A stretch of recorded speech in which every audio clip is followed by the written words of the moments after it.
Coffee షాపులో వాడన్నా కూడా ఇష్టం. ఈ చిట్టి గుండె ఈ కాఫీ షాప్ కాదా తెలుసుకోవాలనేది నాకు ఇష్టం. అది తెలుసుకోవాలి, ఎలా అయినా బయట పెట్టాలి, అదే నా ధ్యేయం. నెక్స్ట్ ఆడియన్స్ కి నేను నచ్చుతున్నానా? ఆడియన్స్ కు మీ అందరు తెలుసుకోవాల్సింది ఒకటే, మీ జాతకాలలో ముందు ఆడియన్స్ కి మీరు నచ్చారు కాబట్టి 22లో 5గురు ఉన్నాం.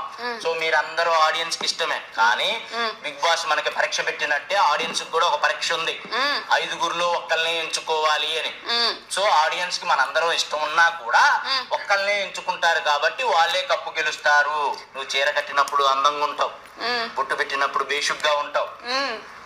కానీ చీర కట్టి బొట్టు పెట్టి వచ్చి గొడవలు పడతావే చూడు, అప్పుడే కొంచెం ఏంటి ఇలా ఉంది అనిపించి ఇలా ఉంటావు. అర్థమవుతుందా?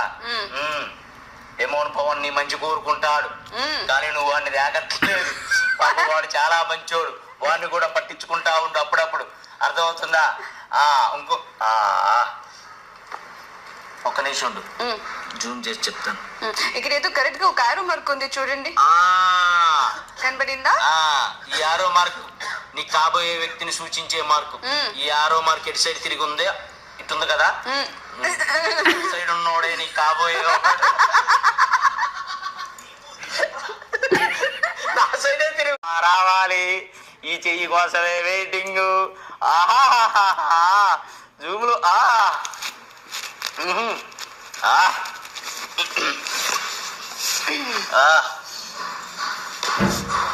చేతుల తర్వాత చూస్తారు, ఇంత దగ్గరగా కొద్దిసేపు చూడండి అమ్మ.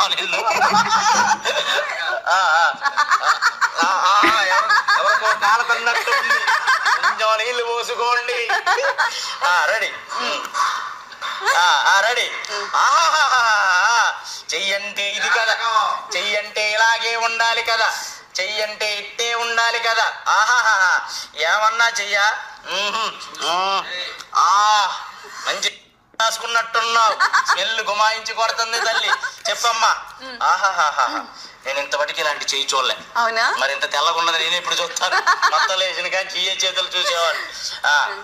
చెప్పండి చెప్పమ్మా, ఏం కావాలి? నా భవిష్యత్తు ఎలా ఉండబోతుంది? భవిష్యత్తు బ్రహ్మాండంగా ఉండబోతుంది. నీ భవిష్యత్తు నీ ముందే ఉంది కానీ నువ్వు దాన్ని దేకట్లేదు. దాన్ని దేకు కొంచెం, నీ భవిష్యత్తు ఇంకా బాగుంటుంది. అర్థమవుతుందా? ఇంకేం కావాలి? నీ రేఖ ఉంది చూడు, ఈ రేఖ చుట్టూ 2 రేఖలు ఉన్నాయి. ఆ 2 రేఖల్లో ఒక రేఖ సైడ్ కొంగిపోయింది, ఈ రేఖ. నెక్స్ట్ జనాలకు నచ్చిన రేఖ, జనాలు మెచ్చిన రేఖ. అందుకే